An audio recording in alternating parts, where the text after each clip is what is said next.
know what you really are. How does he do it? You want the truth? Nothing is impossible. Abracadabra. No more secrets. Secrets of my life.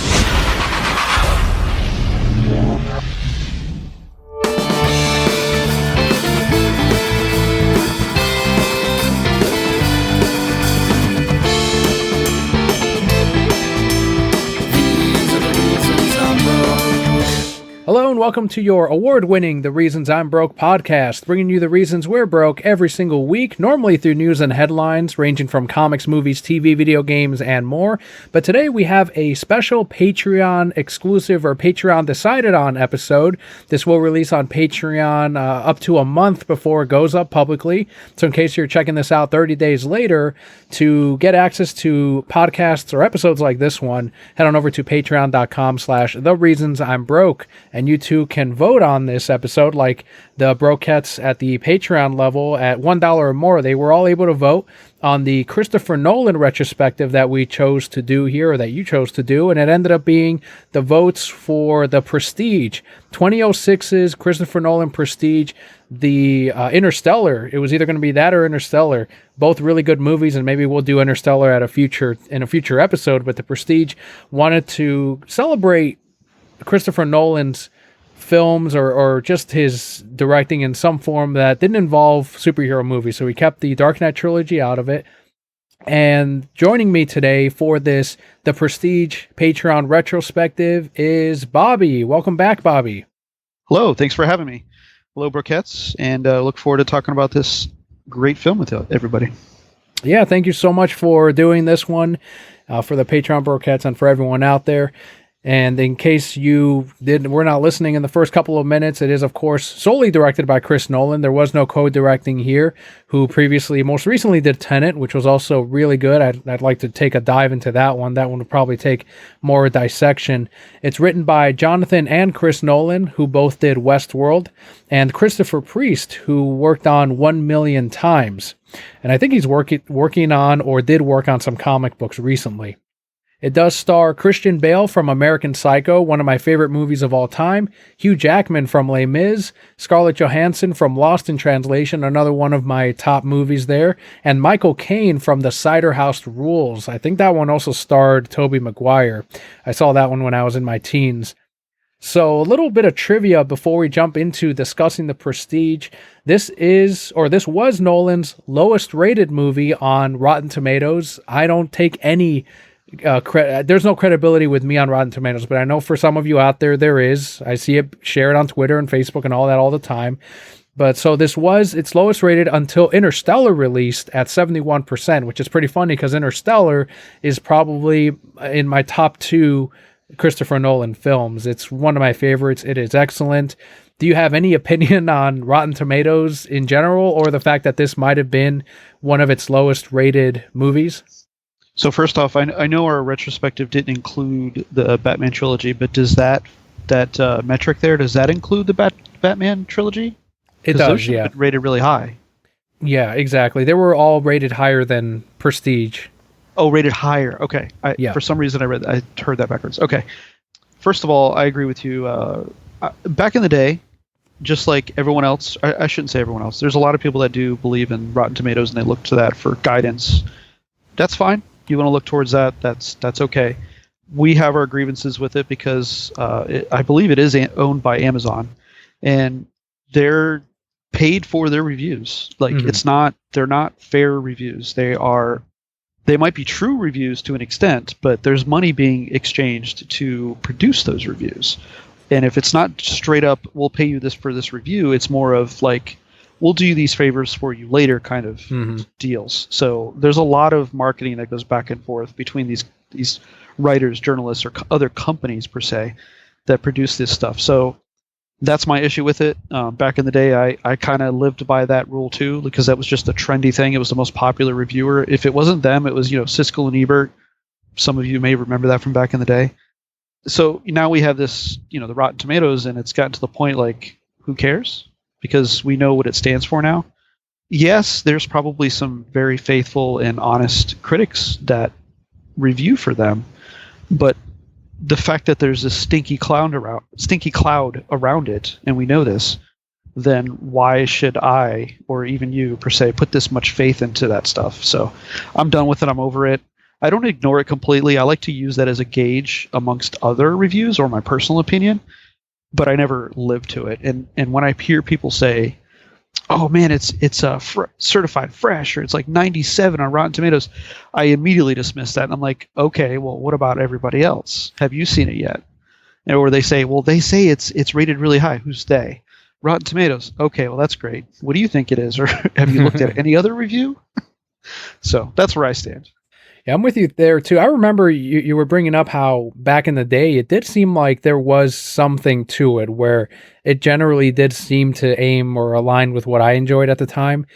But now it seems like it has been, I think, like everything that kind of gets too big for its own good has been corrupted by the fact that, as you mentioned, it's been clear to even reviewers have straight up said that they won't get invited to red carpet premieres or to get advanced screenings of movies if they rated the studio's previous big blockbuster film if they gave it a negative review. So they like to encourage positive reviews by doing things like inviting people, that critics that they know will most likely give them a positive review, onto the premieres and get those early scores out there. That way it influences the other reviewers that are up and coming or that might want to align with what some of the bigger reviewers go with. So unfortunately, because of that, it is not a reliable metric anymore, and this is a good example of it. The Prestige being at a Interstellar release at 71%, this one had it at lower, and I, as I mentioned earlier, I think Interstellar is one of his better movies, so I'm not going to agree with a lot of what they put out there, but I just thought that was a fun bit of trivia because it's kind of hard to imagine any Nolan film as being a bad one, even anything lower than an 80% if you were to do, use this metric. So I thought that was kind of funny.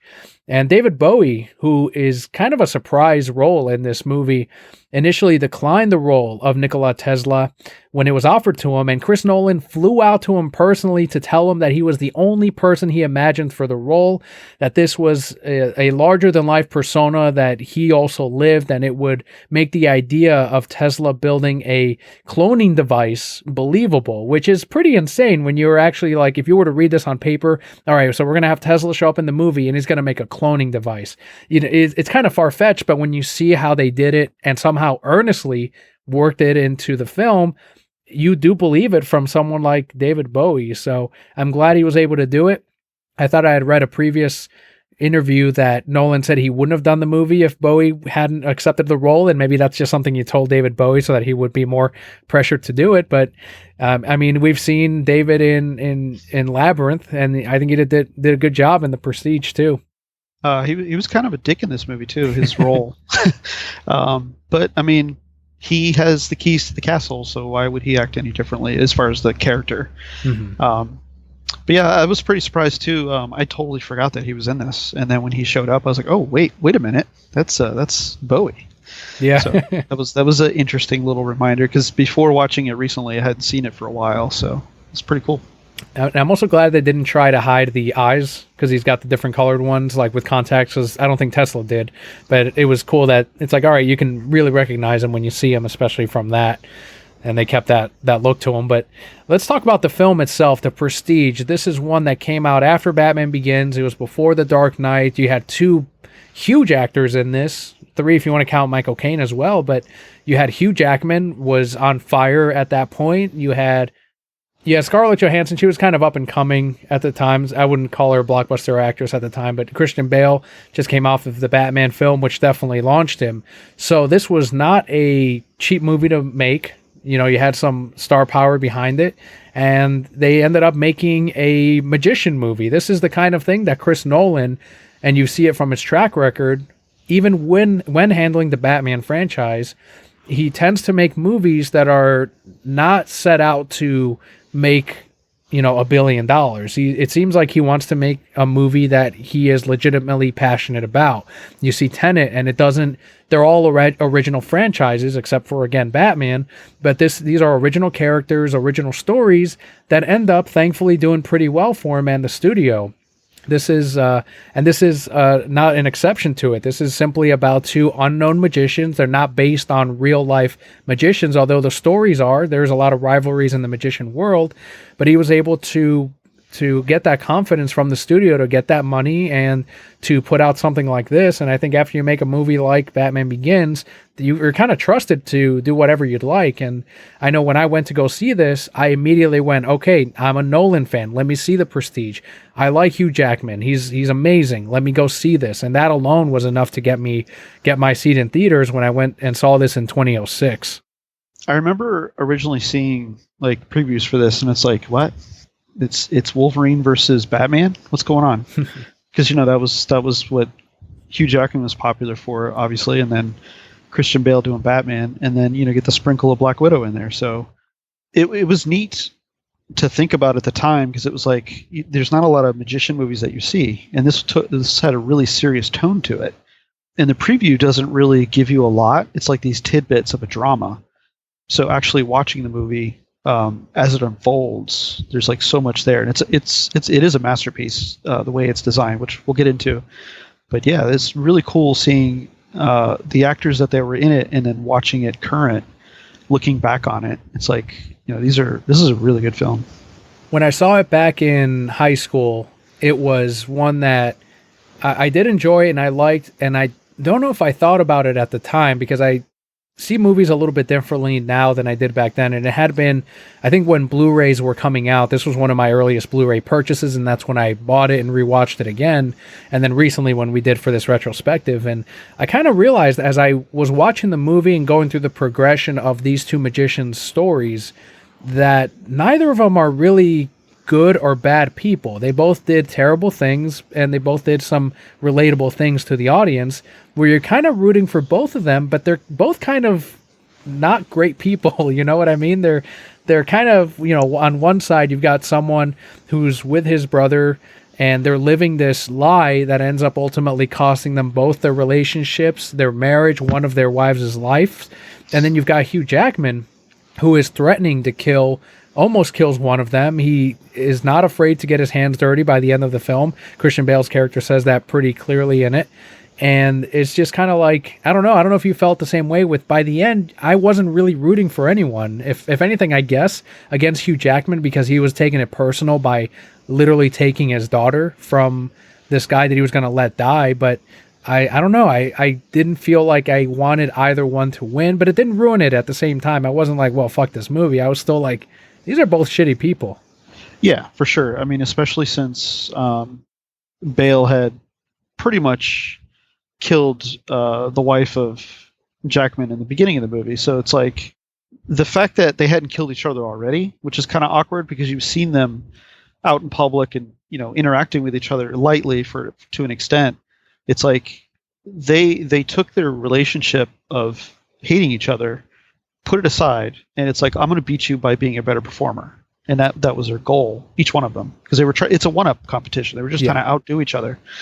And the fact that they just kept one-upping, you're trying to find out at the end, okay, who's going to be the original one-upper? Well, you get to the point, and I kind of feel that way too, is like, I don't care anymore. Now, like, they're both probably going to kill each other at the same time. That's going to be the final magic trick. They'll both kill each other. So that's not what happened. Well, kind of happened, but didn't. You kind of feel for the characters, but then I grew apart too, because of that dynamic that was there. Like, there was more selfishness involved, not about protecting someone else. If anything, the hero in the film was Michael Caine, because he was the one who ended up pretty much saving the daughter from what was going to happen, because he knew what was going to happen at that point. And I mean, this obviously happened near the end of the film. That's the part where Angier is, I don't know, maybe it's because I'm a parent now, but where he is willing to go to that length. Yep. And I don't know, that's where I was skewing more towards, okay, now, and it was obviously done purposefully, where you get yet another churn. And you mentioned this when we recorded the last week at this point, but you had said that there is like a magic trick or an illusion or something. There's a churn to the movie's plot itself. And there's a lot of those moments throughout it. Obviously, there's the big reveal on how Borden was two people, and that's like the big thing or the big twist. And that's when Angier kind of realizes, okay, now I understand how he was able to do that trick. And Michael Caine knew the whole time, but not necessarily that he had a twin brother, but he used the double. But in this case, that he goes to these depths, is willing to destroy this family, keep these two apart, let the guy die. And that's when Michael Caine is like, all right, this is too much for me. And Michael Caine went pretty deep too. He helped them almost kill one of the twins. Like they buried him alive. Yeah. But at some point he was like, this is a young man's game. I'm done. But then when he got to this point and he saw how this little girl was not going to be with her father, then that's when he said, I've got to do something about this. And that's when he knew that he had gone too far, and he was willing to pretty much assist in killing him. And that's kind of where you see it all end up. And that's where we get the churn, or as the audience. And I want you to talk a little bit about that magician, that trick, that reveal of, oh, that's how they did it. That's how this movie's working out, or that's what they were trying to go for. And when I first saw it in high school, I didn't know. Like, I was tricked. I'm like, oh, a twin brother. Okay, that explains it. Right. So what I feel, and I think you might agree, is this movie is made up of, you know how movies usually have 3 acts, right? Yeah. So when they explain in the beginning of the movie magicians and how they work, and Michael Caine's explaining as narrator, as when you do a magic trick, you have the pledge, you have the turn, and then you have the prestige. And those are the 3 steps of a magic trick. And the movie is kind of that way. The movie starts off as the pledge, and then it goes into a turn, and then you have the prestige at the end. So that was artistic as well with how the movie was made and presented to us in the same way that they set it up and explained how a magic trick works in the beginning of the movie. When they reveal the prestige at the end, it's like you're sitting there like, oh, wow, that's how they did that. Oh, well, that's that, and this is that. And it's like all coming together, the big reveal. And there's one spot that they mentioned and shown with I can't remember Bale's character's name, but Borden, yeah, Robert Borden. So they show Borden, and he's with his wife. And I remember when they showed this part, I remember when it happened earlier, because he had already he got shot in his hand, and she was telling him as she unwrapped it, she's like, oh my God, it looks like it just like it did a few days ago. Well, when they said that earlier in the movie, you didn't think anything of it, except for maybe you're really trying to figure it out because Michael Caine was saying some things. But at the end, when they're showing how this happened and that it was his brother, and then they show how that happened because they chiseled his fingers off. Well, now it connected the dots. Okay, well that's why it looks so fresh, because that is a fresh wound. It's not that they got shot off. They purposely cut his fingers off. So they left little little crumbs throughout. If you could figure it out, I never figured it out. I didn't see it until the end when they're talking about all this. But that was really neat how a writer, the writer director, which I believe is all Nolan, designed it to flow in that way, the same way a magic trick does. Mm-hmm. So that to me is the coolest part of the entire film.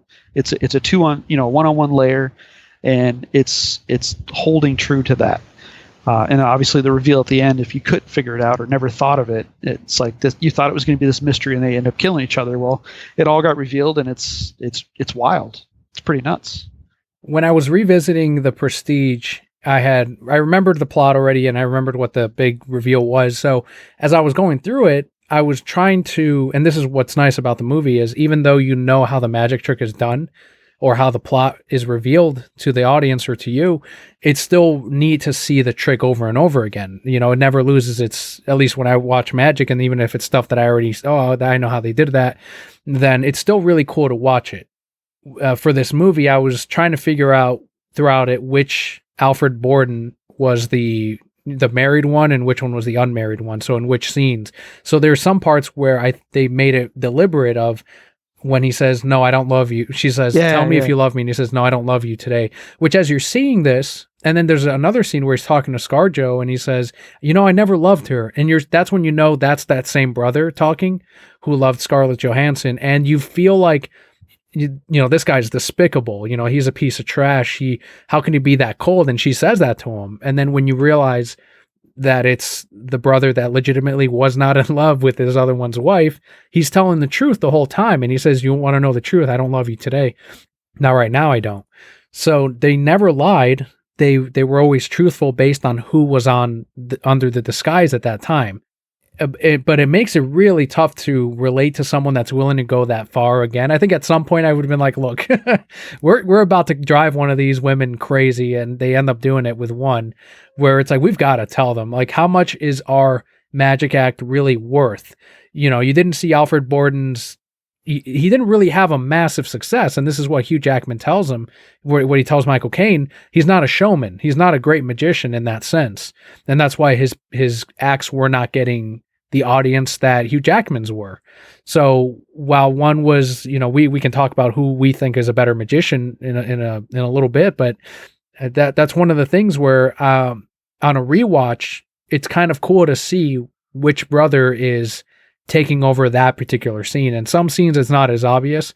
And there's one where he's with ScarJo and she's like, what she says, she calls him Freddie, and he says, don't call me that. And that's when you realize, okay, that's the married brother. And that's when he's more distant and he's not as warm, doesn't really want to be there. So you're seeing the length that he's willing to go through. They're both willing to go to, just like the Chinese magician that they had shown near the beginning of the movie, someone who lives the act completely. There was a couple of moments where the interactions between the wife, and you're right, when she could tell, she was always the one that would look at him and say, yeah, I believe you. Nope, I don't believe you today. So those were keys on what we didn't know at the time was which brother was it filling in at that moment. Because she would always he would always say something like that, or I love you or whatever. And she'd be like, nope, no, you don't, not today. Or the next day she'd be like, yep, I believe you today. Yeah. And of course, the better showman is Hugh Jackman because he's the greatest showman, right? But yeah, that was another interesting dynamic between or with Bale's character Borden, being able to have the lengths that he went to obviously one up the other magician. And obviously this is a way of living for them because they make their money. But at that time, they're celebrities. There's not many celebrities back in this time. What is this, 1800s, late 1800s? So you don't have the normal things that we do now. It's like they were the rock stars at that time. So that's what everybody's traveling to and spending their money on is to watch magicians. They're a form of entertainment. So obviously they were both obsessed with their crafts. And then because they were working together at the beginning of the film, and then they separated, and then it's like, okay, well, now who's better? It's just this constant one-up, and then they both have each other's journals and their diaries, whatever, and they're both trying to figure out the prestige. They wanted to know how they do the trick. They were both constantly obsessed, especially Jackman. Jackman was constantly obsessed with how Borden was doing his trick. Right, and that's one thing that on Borden's side of reading that diary or that journal, it was handed to him, right, purposefully by Angier's handler or his assistant, and that's when, as he's reading it in jail, and he gets towards the end, he gives him that reveal of I'm still alive, very much like when Angier got through halfway, I think, of Borden's diary, and he tells him, I made you travel all this way for nothing. I didn't get anything from Tesla, basically telling him he wasted all this time and money. But it's kind of interesting because Angier's journey ends up being fruitful in a way, because what I think Tesla, and correct me if I'm wrong, but he built Borden basically a staticky machine that really didn't do anything. He didn't build him a cloning device. But Angier, that's the one who he was trying to make him the transporting man device by putting him from one place to the other, and instead, because that's how he believed he was doing the trick, but he inadvertently makes that cloning machine, which Borden never got. So it ended up working out in a way where he ended up getting this machine that was making him, it was real magic. It was science. He says it's not magic anymore, it's science. And he's able to clone himself to that's what he has to do to replicate Borden's trick. And I don't think he thinks that that's how Borden's doing it. I don't think he cared anymore, because at that point, when he sets him up for death and he's like, here's my tricks here, just don't take away my daughter. And he says, you know what? I don't care anymore. I've got a better one. And that's when he tears it up. Yep. Like it's almost as if he finally feels like I won. And that's when Borden at that point was like, this is beyond that. This is my family. It doesn't matter. That's not the brother that had given up, but one of the brothers had told him he won. Just let it go. It's fine. It's done. And that the brother that goes to jail is the one who sneaks under the stage. He's not able to let it go. He wants to see this and gets framed for the murder. And that was neat too, with the two diaries, journals, whatever you want to call them. They both had their own tricks in there to be revealed later as well as they further read the book. So it's like, you already have a pissed off magician trying to figure out what's going on, and then they get this trick pulled on them in the writing of that journal, because they knew that it was going to end up in the other person's hands. Mm-hmm. So, and then the brothers. Which actual brother was the one that was left in prison? So that's the nice thing about this, that I rewatched this and I'm like, okay, thank God. It's the brother that was with Scarlett Johansson who ends up dying. So the daughter ends up with her real father. Okay. Which is nice, because it would have been kind of cruel if it ended up being the other way. Right. And they could have made it work, but as like a viewer, you're just hoping for that happy ending. And thankfully, I talked about this to Kelly, because she had rewatched it with me. And I was telling her too that the brother that had a family that lost his wife would be more willing to just say, look, let's just let it go. He has more to lose. When it comes to family, it's gone too far. And that's why Michael Caine stepped in and did what he did. So yeah, that's what I kind of figured, but it wasn't really explained. But that makes more sense that the real father got the daughter, and then ultimately got his revenge. So yeah, thankfully he did. And that's where there's a big tell in the ending when Angier is given his last words to Borden about why they do this. And I want to get your opinion first. Who do you think was the better magician between the twin brothers and Angier? Obviously, the showman is Hugh Jackman. He was all about the big shows and the grandeur, and whereas Borden definitely struggled. Like they kept showing him with those rings, the trick with the rings, and nobody freaking cared. And then all of a sudden, he got the transporting man, and that's where he was popular. I think the better magician is Borden, because he stuck to magic, whereas Angier's was so obsessed with being better, he turned away from magic to essentially cheat. And I mean, yeah, it's still an illusion. We can call it that, but it's not magic. Right. And he cheated. He did use science, and he paid exorbitant amount of money to Tesla to design him a machine that could do a science project for him and make him money and lie, essentially. So yeah, I think Borden is the true magician. He's the one who stuck to magic tricks. Yeah, there's some dirty stuff involved and lying, but who doesn't lie when it comes to a magician? You are still lying. But he stuck to magic. And essentially the trick that got Hugh Jackman to constantly be obsessed with the transporting man was the transporting man trick, which was still a trick because it didn't involve science like it did for Angier's. Yeah, I don't think there's a right or wrong answer to this one. There's great arguments for both.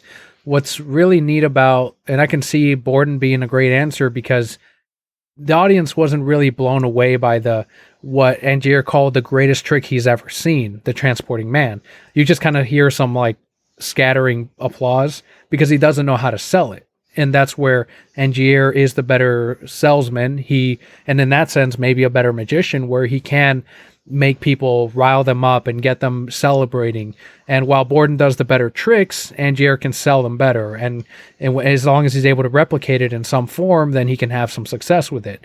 So there's arguments for both sides. But I think the one part that got me a little bit more on Angier's side is at the end when he says, you never saw, as he's dying, he tells him, you never saw why we did this. It's about their smiles. It's about, for a second, taking away the realities and making them not believe for just a second, even if it's a split second. So his heart is in the right place as far as why he's doing this. And we don't really get that motivation with Borden. the two brothers, we don't really see what his reasoning for doing any of this. It doesn't seem to be for the audience. It doesn't seem for the be for the people. Anytime we see him interact with them, especially early on, it's a negative one because he can't sell the tricks, and they're not really on his side. He doesn't know how to do this thing, and that's the one part that I'm like, yeah, he used science and he cheated, but he knew his intentions were for the audience, except for all the revenge shit. But his intentions were he understood what the show was, and Borden. I still, I have a lot of questions as to why he was doing these things. I don't know if it was to make a living, to prove that he was better than Angier. There's a lot there still that was not explained really, but there was a lot of juggling happening in the movie. Oh yeah. If we're going with Better Showman, then clearly it was Angier's, because he would always produce the bigger shows, the excitement, and yes, removing you from reality and put you in this special place to enjoy a magic trick, show, or illusion. But yeah, you're right. An argument can be made for both. Makes complete sense. Borden, you're right.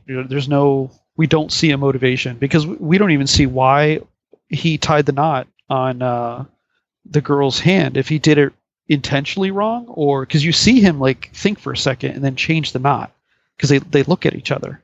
And it's like, we don't understand that either. Was that intentional? Was it a mistake? Like, if she knew it was wrong, why did she let him do it, kind of thing? We don't know that either. I took that as, because remember, she's on his side. She says, no, let's try the knot. I can get out of it. It'll be fine. And I felt like by him nodding to her, because you see her nod to him, nod at her, and she nods back. So that was their agreement of, I'm going to do that new knot. We're going to show them that it works and you can slip out of it. So that's how I read it. And when it doesn't work, because Angier was right, or I'm sorry, Michael Caine's character was right, where he said it was going to expand with the water and she wouldn't be able to slip. It's too risky. And he said, no, it's a better knot though. It'll reduce the risk of her falling and breaking a leg. So that's one of the things. So that's how I kind of read that. And during the funeral scene, and this is like I'm glad you brought this up, because we can talk about this for a while. At the funeral, he says, which knot did you tie? Yeah. And he says, I don't know. I keep asking myself that. That to me, it tells me that that's the brother that did not tie that knot. And by him saying, I keep asking myself that, he's asking his brother, and his brother won't even tell him. And I don't know if he won't tell him out of disbelief, out of shame, out of whatever it might be. But I think one of the brothers legitimately did not know and would never tell the other, like, hey, I ended up doing that knot. But he wouldn't even want to tell his own brother because he was that regretful over her dying. Yeah, I guess you're looking at it that way. That kind of makes sense. That's probably what that was. But yeah, that was early on. That was the constant. Every time he saw him, Angier saw Borden, that was the only thing he would yell out. Which knot did you tie? Which knot did you tie? It's also to be said, before I forget, this movie jumps around a lot in time, and it doesn't tell you. So you kind of, as the scene unfolds, you'll get the idea of like, oh yeah, we're before this happens, or we're after this happens, or this is when this happens. That's my only gripe with the movie. But other than that, it's fine. It's not a huge deal, but there's a lot of jumping around, and it doesn't really notate it. But whatever, that's fine. I guess that's the most confusing part, and you don't really think about it until we are now, retrospective, because you don't know that there's two of them. That's the thing. So when all this is unfolding, it's just weird how, first of all, we don't know why that knot, or why he changed the knot, and if it was intentional. And then two, later on, like his neglect of answer, like I don't know which one it was. But then now we're talking about now, and yeah, that makes sense. It's probably the brother, and he doesn't know either. Right.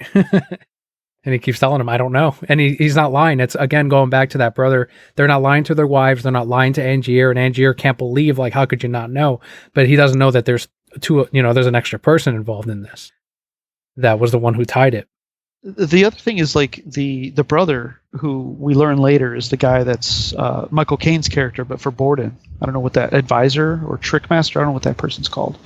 He says he like hired an assistant or something. Yeah, because he's not his on-stage assistant. He's like the behind the scenes shop assistant, like Michael Caine was. They're in on the tricks. They help.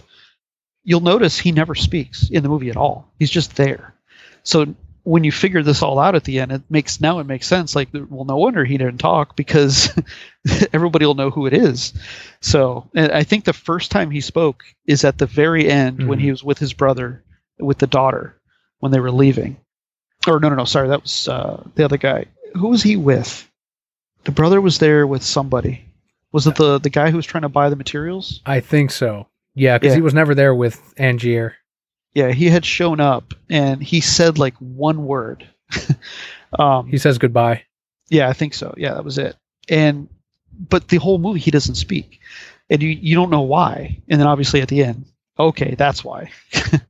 Yeah, and they were really careful with that, because on my first viewing, because when you see it now, you're like, that's clearly Bale under there. You can see it as clear as day, but when you're watching the movie, you're just like, okay, it's just someone you can't really see. He's obscured. They don't spend too much time putting the camera on him, except at the very, very end. And even if you were to figure out, like, that looks like Christian Bale, that doesn't tell you that it's a twin brother. It doesn't tell you much of anything. If anything, you might think, oh, he did replicate the machine and he has an extra clone of himself or something. Like, those are the things you will come to first before you get to a legitimate blood brother. So I think that crafting it the way they did still was very careful, so that even if you were trying to think ahead of the movie, you would still not arrive there until the end. And some people claim, like, I knew he had a brother, but to me, there's nothing in the movie that gives you that hint of there's a blood brother here. If there's a double, sure, but that hint is never there. So that's just me and the way I viewed it the first time. Yeah, no way. I would have never thought that. The guy that Angiers used, was that also Hugh Jackman, the drunk? Yeah, that was him. Okay, it looked too close to not be him, but they did that well too. Yeah, I think they might have put like a nose prosthetic. When I was watching it again, I'm like, okay, their noses are different. And yeah, that was him too, though. That guy was hilarious. Fucking betrays him, yeah. Another thing to be noticed is the constant back and forth. They're so obsessed with learning each other's tricks in their shows. Obviously, they would always go undercover at these shows and sabotage each other. It's absolutely insane that they just didn't straight up kill each other while they were at it. Right. Yeah.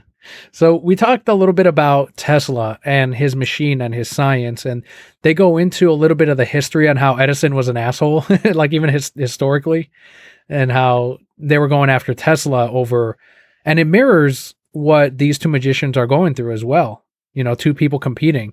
So that theme is there constantly throughout the movie. And one of the things, if near the beginning of the movie, there's another reflection of that, another comparison where he's doing the pigeon trick and they show you that one dies and the other one lives. They bring out another one. Look, he's still alive. I transported him, but one died underneath.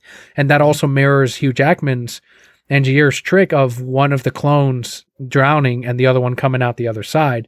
So there's a lot of mirroring here between the different actors or characters and plot lines that you kind of, as you rewatch it, you notice like, oh shit, they kind of did this earlier and they're giving us a hint as to how that trick is done, or how we're seeing these two scientists going back and forth over their works as well and sabotaging one another.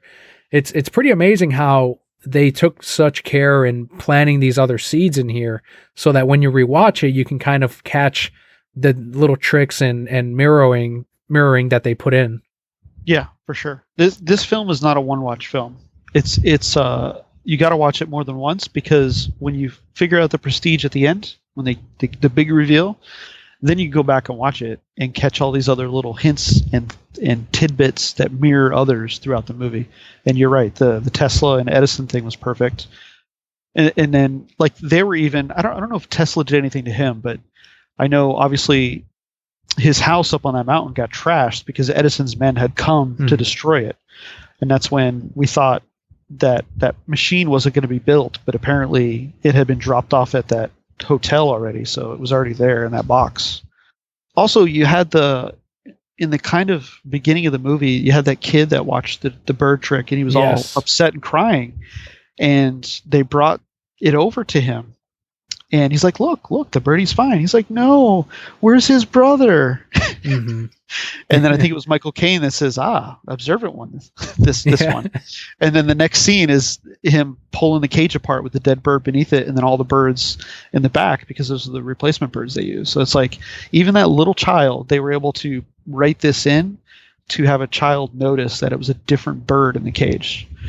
And like, he picked it up right away. His crying didn't stop. Like, he knew that wasn't the same bird. Yeah, and that's exactly what Angier had to. He became that trick, basically. Yeah. By killing himself every night. And this other question too is not clear. At least I didn't think it was clear. I thought about it, and when I watched it, I did not see it. But there's this moment of Hugh Jackman, Angier saying at the end, it takes an amount of bravery and courage to. There's a lot of fear going through into that, doing that trick every night. I think he did it for 40 nights or something, and not knowing if you were going to be the one in the tank or the one that gets transported. And we're never really told, which one is which one's the original and which one's the clone. And to me, it's kind of not relevant, because if it's an exact copy, then they're both going to have the memories you have. So they're both technically you. And yeah, technically one's going to be a clone of you, but it doesn't really matter in a way, because one of them is still dying with all those memories and thoughts. And he has the same reaction every time he falls into the tank, I think. And you see it when Borden's underneath, Angier's kind of panicking and like, trying to get out. And that's, I think, that memory of, oh shit, I'm the one in the tank this time. But it's probably happening every time. That throws your mind for a loop, obviously, because they show you that scene earlier in the movie where Borden shows up and runs back there and is trying to break the case, and he can't, and then obviously ends up going to jail. And that makes you think, like, okay, well, if he's dead, what are we watching? And that goes back to what I was telling you about the time skips and what's going back and forth. So essentially, is what they did was they that was one of the crumbs that they left us. Like, okay, well, he died, but how's he alive? Kind of things. That's how we had to figure it out. And then as they revealed the Tesla machine, and you kind of figured out what was going on, and then keeping Michael Caine out of the way, he's like, you're not allowed at the warehouse. I don't want you in the Prestige room at all. You can't go there. He refused to reveal it to anybody, and because he knew it was kind of unethical, and that's why at the end you see, Michael Caine went off his rails and corrected what he needed to do to save that child. So yes, you're right. Like, it's the way that was designed was very unique, and I still sit with, gotta watch it more than once to fully understand exactly how this plays out and how much artistic value is in this movie and how it was pieced together and written. Did you stand on either side of whether the clone was the one that got transported, or the original always fell or always stood in place, or did you not really have any kind of guess as to which one was right? I don't think it matters, but yeah. Logic tells me it's always, well, obviously the first time he did it, he cloned himself. He would always kill the clone. Yeah, because he's like, the clone's like, no, and yeah, because he always had the gun. He always had the gun there to make sure. And as soon as he saw the other one, and that was another time skip. You see that later. He'll shoot it. So what I think is one of those times, whichever one he first dunked into the tank, that was his actual self. Right. And then from then on, it was only a clone we were dealing with. Yes. So when you see the end of the movie and you see that room full of tanks with him all in each one of them, one of those is him. Who knows? Maybe that's the one tank that they showed us on the last second there. Mm-hmm. Maybe that's the original one, but those are all clones in there because he just keeps killing the clones to produce a new one in his transporting man trick. And then obviously Borden killed a clone, or we don't know that, and the one that he killed at the end was the actual one. Who knows? Right. And that's the other part, that Michael Caine's character was really ruthless, because he tells him at his wife's funeral, that he met a sailor who was essentially died by drowning and then was brought back to life, and he told him that it felt like going home. And that was to set his mind at ease, because you see Angier try to drown himself in the sink just to kind of see what she went through. And you see him crying and weeping. And that set his mind at ease. Like, she went peacefully, however you want to put it, just so that he has some peace. And then at the end, when he wants nothing to do with Angier, and he tells him, I lied. He said it was excruciating. And that fucked with Angier, because the whole reason he made the deaths a drowning, aside from, it's poetically just like how his wife died, Michael Caine's words rung true with him. So he's like, okay, if I'm going to die, I want it to be like I'm going home, just like he said it was. And instead, he then realized, oh shit, all of these clones have been dying excruciatingly. And it's just kind of one of those things that you're like, that was really fucked up, Michael Caine. Yep. Got him back. I mean, he warned him. He said to stop. Yeah. And he was like, he constantly tried to stop him, but he was so obsessed. And at that point, he had so much money because he had that big show that he constantly kept doing after he got that machine. Even before then, he was making a lot of money, and that's how he paid for the machine. What did he call himself? Count Verducci or something? No, he's Cutter. He was Cutter, Michael Caine. Yeah, I don't remember his count name. Yeah, it was a Count something. So clearly he tried to, later on and hide himself as just this rich man.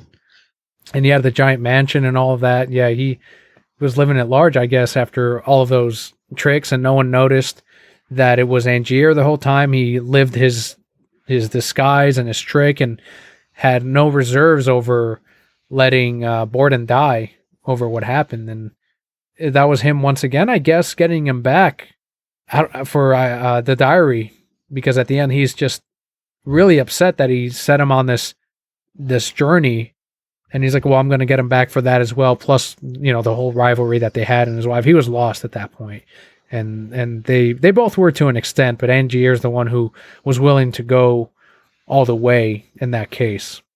For the rest of the movie itself, is there a part of it that you thought like maybe your favorite scene, or you're like, okay, that's the part that I, was mesmerized by? Was there any portion of that movie that you were just really struck by when you come back and think about it all?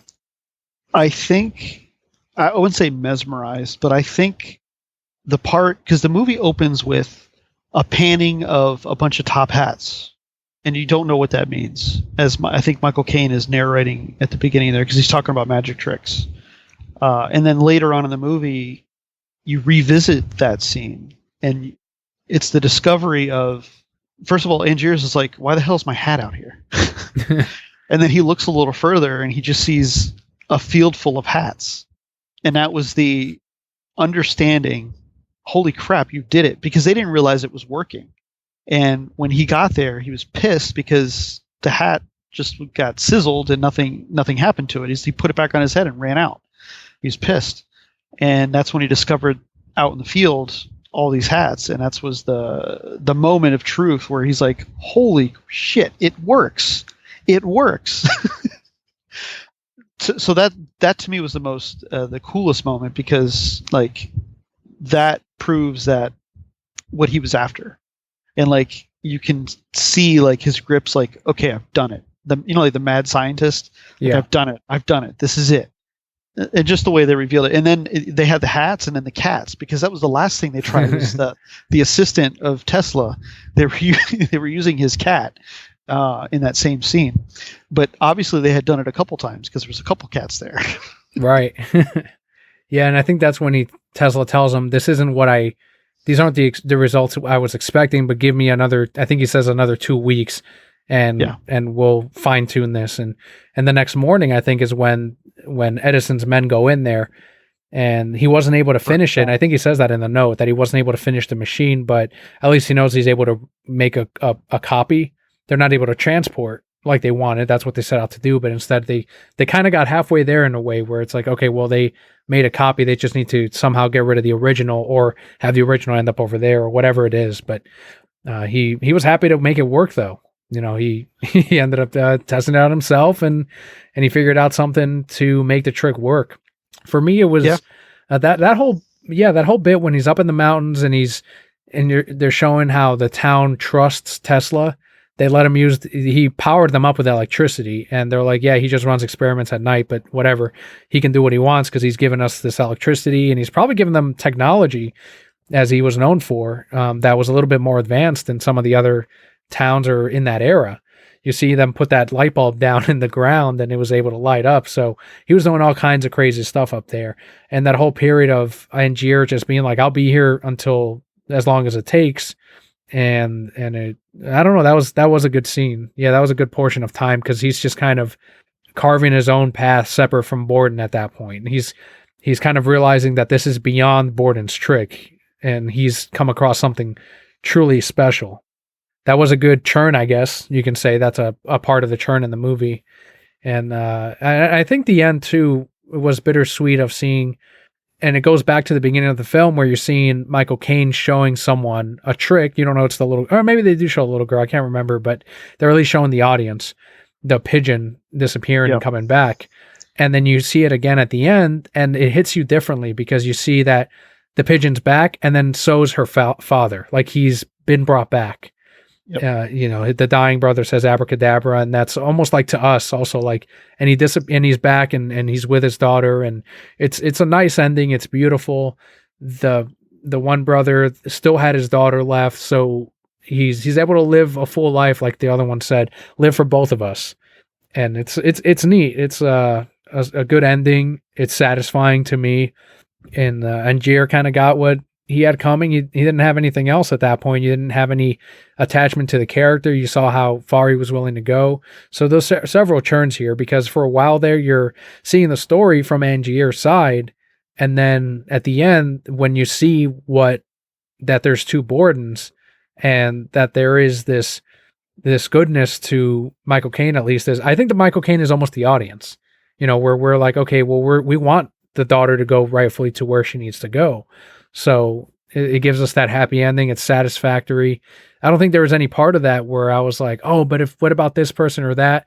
It was all neatly tied up. Yeah. And one little tidbit, didn't he throw the rubber ball at Angier's to start that conversation of the reveal? Which scene at the very end? I think he bounced him the ball, right? Which is the transporting man trick. Yes. Okay. Did he, or am I not thinking that didn't happen? Borden throws the ball to himself, to his brother, and Angier throws the hat up and catches it.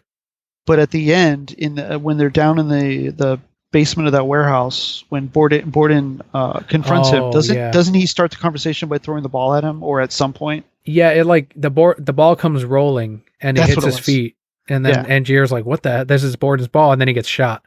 Yeah, so that's another tie-in for the film because that's the quote unquote transporting man. So he that in itself is a trick because that's the trick that he was pulling off, and then he reveals how he did it as he killed him. Right, and it was in reverse almost. Yeah, that's true. That's true. I didn't think about that. What happened to ScarJo? Did nothing? She just faded off. Didn't see anything. She left Borden because when he tells her, I never loved my wife, and she says. It's inhuman to be this cold, and says you and Angier deserve each other, and that's when she leaves him. So he loses his love and his girlfriend too. Both brothers at that point lose who they love, which was fine because he was in jail anyway. The brother for her was in jail anyways, right? So they kind of resolved that one. What was it? She has no allegiance to anybody. I thought she would go and Originally, I thought she would go and spy properly, like she was told to by Angier's, but she didn't. She just open book. It's like, all right, I'm here. Give me money. Yeah. Well, she was upset at Angier for sending her off like that, and that was one of the many people that Angier ended up hurting from his obsession, because that's when she says, I got you this diary, and he says, what about your wife? And he says something like, I don't care about my wife. I care about his trick. Something like that. And that's when she realizes that he's also beyond obsession at this point. Michael Caine realizes it. ScarJo realizes it. Everyone in the world, and he knows it too. Nikola Tesla tells him this kind of obsession is not good for any man. It only brings him hurt, and it does. It's all revealed there. Tesla's and Tesla's living it too. He's like, I understand that look on a man, and he hints that he has the same obsession. He's on the run. Edison is destroying his lab, but he continues doing his work. So it's another man that's like Angier, and maybe that's why Tesla decides yeah, I'll build this machine for him because I understand that obsession, as opposed to, no, I understand that obsession, I'm not going to build this for you. So it's kind of weird how there's someone else like Angier out there, and it ends up being the man who helps him do one of the worst things in his life. Another unsung character in this movie is Angier's first wife, because that's Piper Perabo, and she's a good actress as well. Unfortunately, just doesn't have that much screen time given what happens. But overall, the cast in this movie, all very important roles that we see throughout, except for the first wife, that we see all throughout the movie, and all have helpful plot points, if you will. Yeah, and I think she would have maybe grounded Angier more, and maybe he would have taken that same path that the married Borden brother would have, of like, let's just give it up type of thing. But at that point, he was just filled with a lot of resentment towards Borden for what had happened and for his continued tricks and the one up and seeing that the greatest trick he'd ever seen and he wasn't able to figure it out type of thing. So yeah, there's a lot there, especially. I mean, okay, well, let's talk about you talked about the time jump, the trick that was on here. Some people have criticized this movie for having too many themes or trying to do too much. And I think Nolan's not the kind of storyteller or director to shy away from that. He likes you see Tenet. Tenet's one that you have to see more than once. And it's probably his most complex movie, more than The Prestige, because you're seeing the reverse and then you got to rewatch it again just to kind of understand where everything fits, especially at the beginning of the movie. Did you think that The Prestige itself, do you agree with the criticism that they had too many themes in the movie for its own good? No. And that's my personal opinion, because I like movies that have layers. And there's different examples of that. So like this movie has layers to where to me, it all fits. And there's nothing wrong with going back and watching a movie again so you can further understand the interpretation of either the director or the writer. To me, that makes a great film. Mm-hmm. That's what a great film is. You don't just watch a movie once and then move on and say, that's my most favorite movie ever. No, you watch it again. If you have a movie that's your favorite film, you've probably watched it numerous times. That's just fact. Unless you're a young child and that's not how you look at things, that's fine. But to watch a movie one time and say, that's my favorite movie of all time, you've only watched it once, and maybe let's say it was 6 years ago, to me that doesn't make sense. Now, there's nothing wrong with that. Not trying to criticize anybody out there that has that opinion, but if you like something and it's your favorite, you like it because of either one, you relate to it, or it gave you some type of feeling, you connected with it, or it just made you think. And the ones that make you think is the more popular one, because you go back and you watch it in a different way. You're trying to you analyze what's going on. And a lot of people do this when they watch a movie again, because you've already gotten the presentation. You've already seen the awe-inspiring presentation of watching it the first time. Well, now it's like, okay, well, now I know what's in front of me. What's behind me? Or like what's in the background? Mm-hmm. Like sometimes background objects are very important to an artist's presentation. Maybe you're not realizing what city they're in for some reason, and now on your third time you do, and that city is important to a plot point that you never really realized. Things like that, little tidbits. And you may figure it out later and think like, oh my God, this is huge. I never thought of this. But sometimes it's intended that way by the artist, which, the director or the writer, whoever designed this film, leaves those tidbits or puts them there on purpose because they want you to think. They want you to watch that film again. Or maybe you see it all at once. Some people are very good at picking up everything at the first time they see it, mm-hmm. which is fine. And some people are very analytical when they watch things. But to me, if I'm going to enjoy something and I call it my favorite, I'm probably going to watch it a lot. I'm going to memorize scenes. I'm going to memorize dialogue.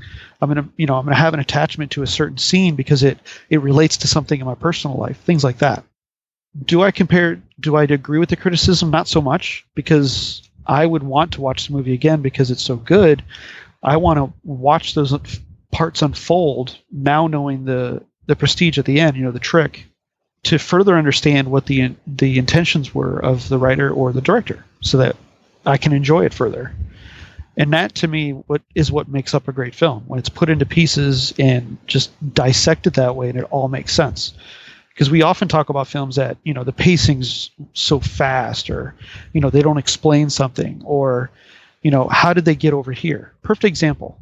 Justice League, when the stupid mother box was taken, the third mother box, like the whole Justice League is standing over in a corner, and then you just see the boom tube, and like, oh yeah, I guess they got the box. Well, that didn't make any sense. It's like, so clearly there was a reason why, because in the cut that we saw, it was further explained as to why that happened, but the original one didn't explain that, and it just looks stupid. So that's an example of what I'm referring to.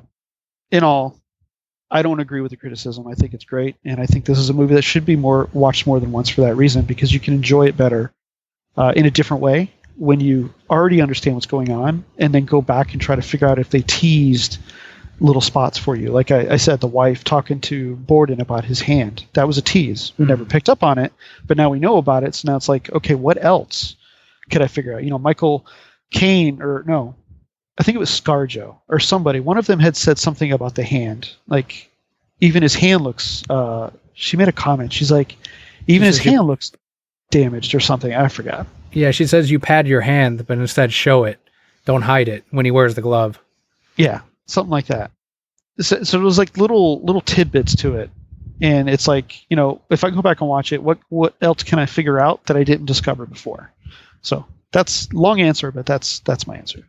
Yeah, and the other one that I just remembered too is when you're seeing it the first time and you see him saying goodbye to his future wife in the apartment, and he says goodbye, and then he ends up inside the apartment, and you as a viewer, you're like, oh, he's a magician, of course but then you realize that it was all a setup by the two brothers, like a really neat, clever way to impress her type of thing. Yeah. And that's another bit there. And as far as that criticism, it's one of those things. There's some people that say, there's critics, and they probably know more than I do, but at least the way I look at movies and choose to enjoy them or whatever, the ones that I like the most is there's some critics that say you should understand a film if it's done right the first time you see it. You shouldn't have to see it multiple times to understand what they were trying to do or to get the message or whatever. And I do disagree with that on my end, just because as you said, if a movie's good, I've seen movies, and it happened to me with The Fountain, which is my favorite movie of all time, where the first time I saw it, I did not arrive at the same conclusion that I now understand the plot to be. I was just like, I had a lot of questions, and I was confused as to where certain timelines added up, and that's another Hugh Jackman film, actually, which Tom Creo was in the present, which one was in the past, are they part of the story? But I loved it. I remember going out of the theater and really enjoying it. And it had me thinking, and then I started doing research, and then I watched it again when it came out on DVD, and then started comparing notes with other people online of like, this is what they arrived at, rewatched it again. And so I don't know, like, I don't think that if a movie has too many themes and one doesn't understand it, you can still enjoy it. Just like I did with The Fountain. I still this is a good movie. I enjoyed it, even though I did not understand it. Something about it got me. The visuals were amazing, the acting, whatever. And if it's the plot that confused me, go back, see it again, understand it. Now I'm enjoying it on a whole different level. Now I'm seeing it how the artist wanted it presented. This is what they intended. And then it's like opening, I don't know, it's like you were reading a book backwards or upside down the whole time, or just going through the pictures, but then you flip it and it's like, oh, I can read this now. And I don't know, does that make sense to you? Yeah, 100%. You knew what was there in front of you, but you couldn't see all of it. So now that you turn the book over, now you can fully understand what's going on. So you weren't clueless, you were just missing parts of it. And that's how I felt, movies like The Prestige, and Prestige isn't, again, it's not like Tenet or The Fountain where it's got like, at least I'm not going to understand that the first time fully. It's one of those where, oh, now I see it and I can go back. So I do disagree with, overloading a movie with too many themes, and I get that there's a right and wrong way to do it. There's right and wrong ways to do like a symbolism or whatever you want to call it, in the film. But I think if it lands and you discover it and you're like, oh, that's clever, now I get that, I think that's when I don't know, I enjoy that. And so I do also disagree with there being too many themes in a movie or in The Prestige. I didn't feel like I was overloaded with The Prestige. I think if you had to give it one criticism on my end, I would have to say that just the relatability of the two characters, because they're not characters that I'm necessarily rooting for. Up until the very end, I'm really just wanting to see the little girl go with her dad because it's gone too far. Or I'm with Michael Caine's side of like, well, let's just do what's right. And this is what's right. Even though it's it's murdering Angier, this is the right thing to do. So that's my only thing that I would, I guess, have to say against the movie. But outside of that, I don't know. Like, I can't really criticize it too much. What about you? Was there anything on there that you would criticize looking back on it? No.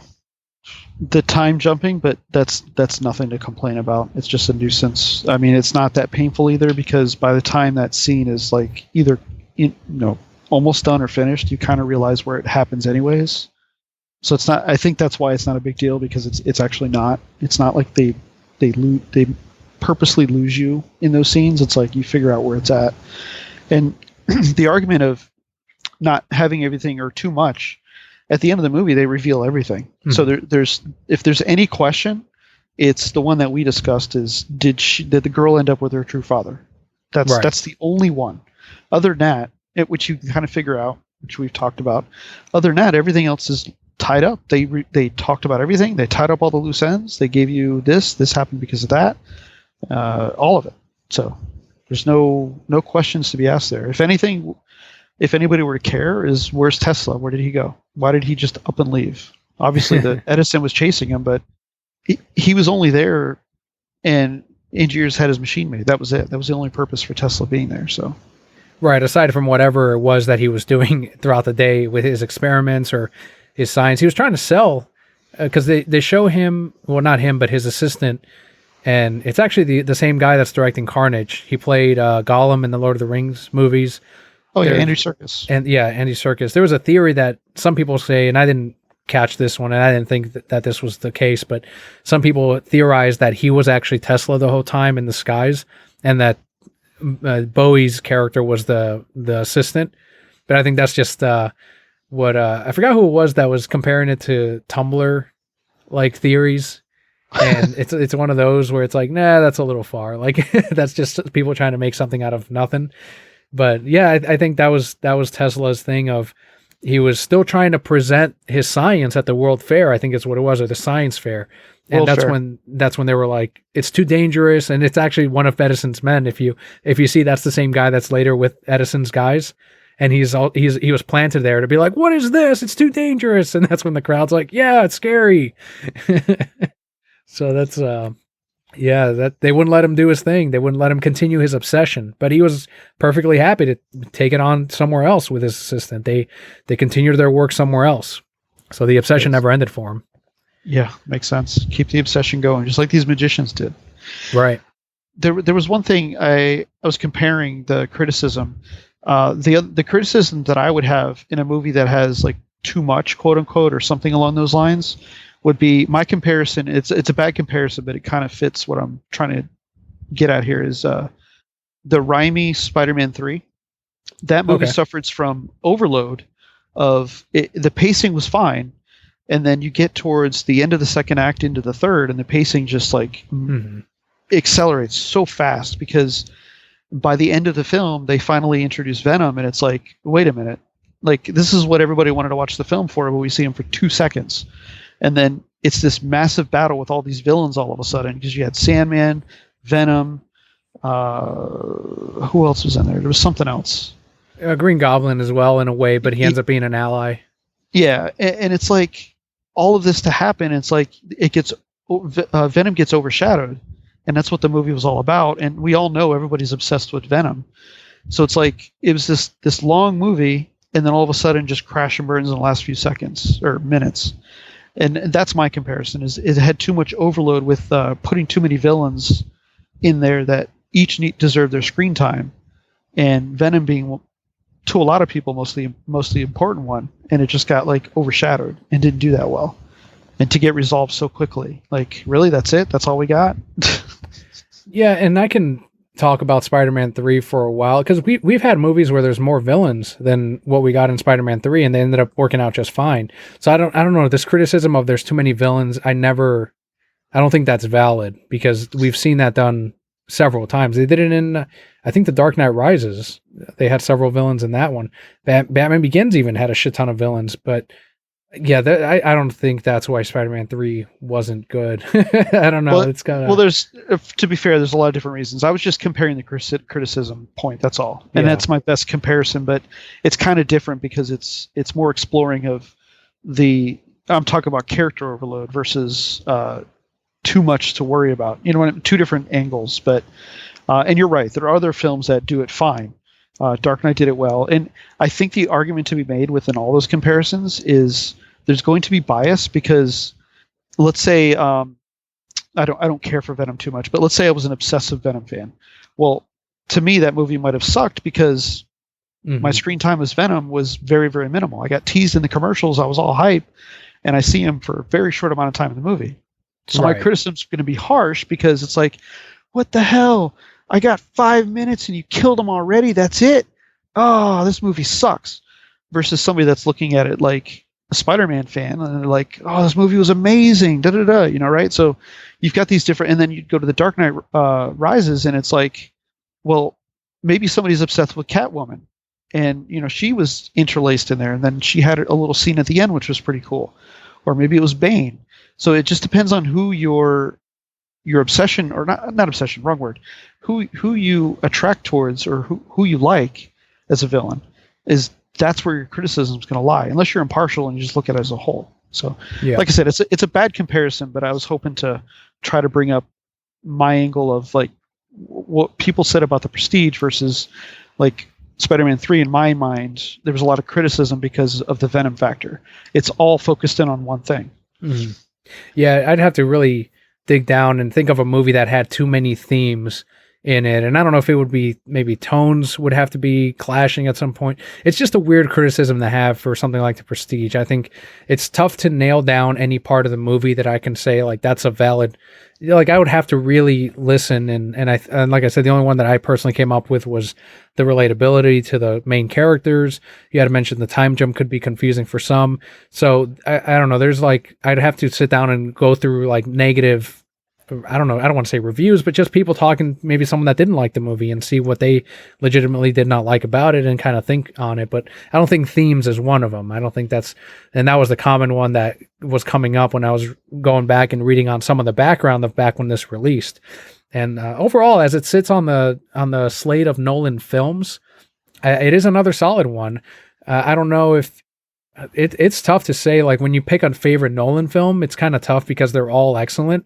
Like I know my favorite is Interstellar, but it's also like, okay, well now if I had to rank the rest, it'd be tough. It'd be really hard to do. And I don't know if I would put the Prestige near the bottom as like Rotten Tomatoes did. I don't know if I would do that, but yeah, I think it's an excellent movie. It's very rewatchable, just like his other ones.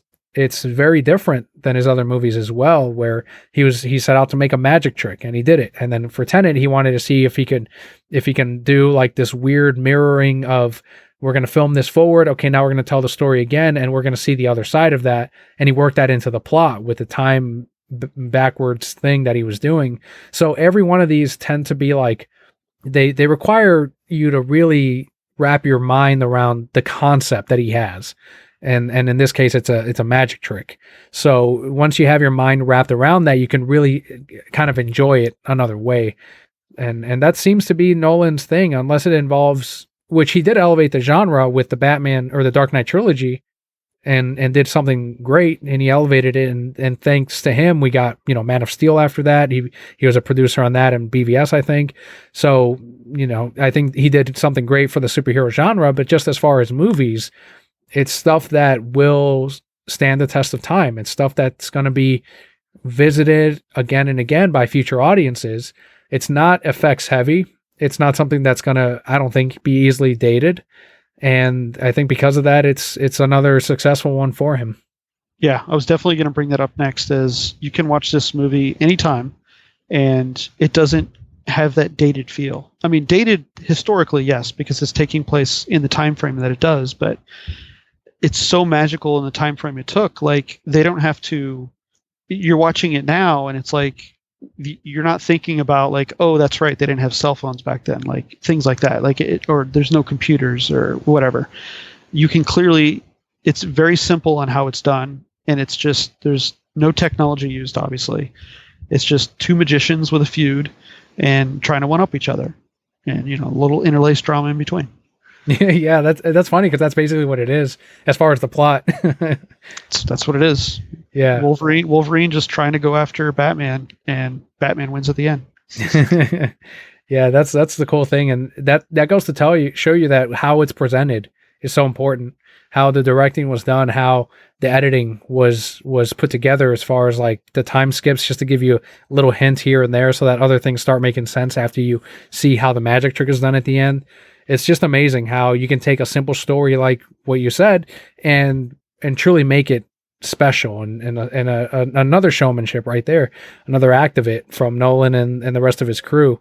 So yeah, I was really happy to revisit this. I think any one of the options to vote on Patreon would have been solid. They were all really good movies. I don't think you can pick a bad Nolan film, but I wanted to do this retrospective, and we did one last with Teenage Mutant Ninja Turtles, and I like doing this every so often, just putting out an extra episode and revisiting a movie or a franchise that kind of made an impact on cinema or our lives or whatever it is. And Nolan's one of those directors. Yeah. Reviewing just a movie or movies is, who doesn't review movies? But to dig in on a film that you enjoy or makes you think or just is a good watch, that's always fun, because that's what film's about, is about the art. So being able to, and I classify this as a really good film, very artistic, and that fits Nolan's style. That's kind of what he does. He does it differently in different films, but what's also unique about him, he's got this stable of actor talent that he constantly uses.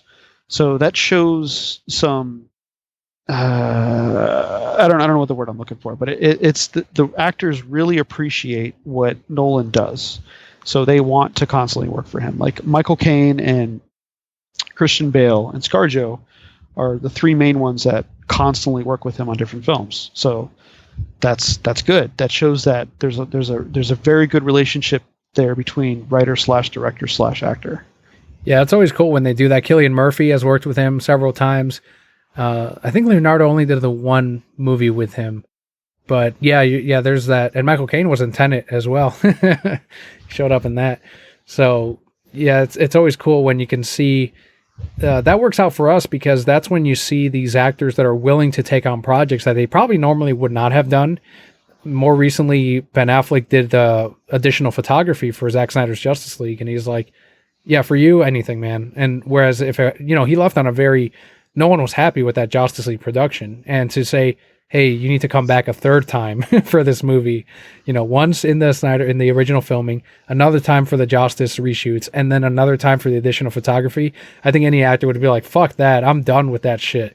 But he was like, you know what, for you, I'll do it. And he did it. And that's what's so important about, like you said, these relationships that they build, because we end up winning as well in the end. When things get made that maybe we would never have seen ever, whole projects that maybe would never have existed if it weren't for these repeated relationships with these directors that they obviously care about, that they want to work with again. And Chris Nolan, as you said, seems to be one of those. And it shows in the work, it shows in the repeated viewings of these actors that keep coming back for these projects. And it's really cool. It's cool to see. Yep, and we win because we get great films as it goes on. That's right, just like the Prestige here. So huge thanks to everyone who voted on patreon.com/the reasons I'm broke for the Prestige. And maybe we'll do Interstellar in a future episode. I really like that one. Or maybe we'll do another poll. If you have suggestions, let us know on Twitter @ReasonsI'mBroke or on our Discord. And maybe we can come up with another retrospective. I know we had talked about, and it was a little ambitious, but the action films of like the 80s. And it kind of involved seeing a bunch of these. And it was, I don't know, it kind of fell apart a little bit. But it's one of those things where I'm like, okay, I think the trick is to pick one movie and then discuss it, and then pick another movie and then discuss it. So I think that's going to be the trick for these retrospectives moving forward. And if you're enjoying this on Patreon, and you're enjoying this at least a month ahead of everyone else, so huge thank you for the support. And everyone else, if you enjoyed the retrospective, thank you so much for tuning in. Even if it's over a month later, we hope you enjoyed the retrospective of the Prestige. And Bobby, you as well, for coming along on this one. I put it out there for the rest of the hosts, and you came forward as wanting to rewatch the Prestige and discuss this with me today. So thank you so much, Bobby. Yeah, of course. Great film, great time doing this. It was exciting watching it recently, knowing that I was going to have to sit and talk about it, because it's like I didn't necessarily take notes, but I more of like put in my memory, like, all right, I'm going to bring that up. Oh, we're going to talk about that. That's really cool. That's something we should really talk about and see where we land on it. So this was fun. It's another way to watch a film that was great. I hadn't watched it for years, and watching it again just reminded me how much I liked it the first time. So really cool. Yeah. And there will be links on the description of today's show notes, but go ahead and let them know where they can find you in case they want to talk more Prestige with you. Well, you can always find me in our Discord. So Daniel always puts out the links on Twitter and on Facebook and wherever he blasts this. So make sure you check out the Discord. I'm pretty active on there. You can ask questions. We can have chat about anything, really. We have a really cool collectibles channel in there. So you can post your collectibles. I know a lot of folks that listen to your show have collectibles as well. So post them in there. Really cool. We can share our collections with each other. We do that frequently. And I am also on Twitter. You can find me on Twitter at Cubanslim, Cubanslim. Awesome. Thank you very much, Bobby. And to you on the other side, thank you for tuning in for this retrospective. If you enjoyed it, or if you know someone else that might be a Nolan fan or that also enjoyed the Prestige, let them know about this retrospective episode. Word of mouth is huge for podcasts. There's been a number of podcasts that I've listened to based on someone's recommendation, and that's a great discoverability over like a search bar, because there's so many things out there, so many shows out there. There are shows that haven't published in years that still show up in search bars, so we get lost in there. But a personal recommendation to another person would be huge, so that would be appreciated. But otherwise, thank you so much once again. I've been Daniel, along with Bobby and Brocat Core. All will be well.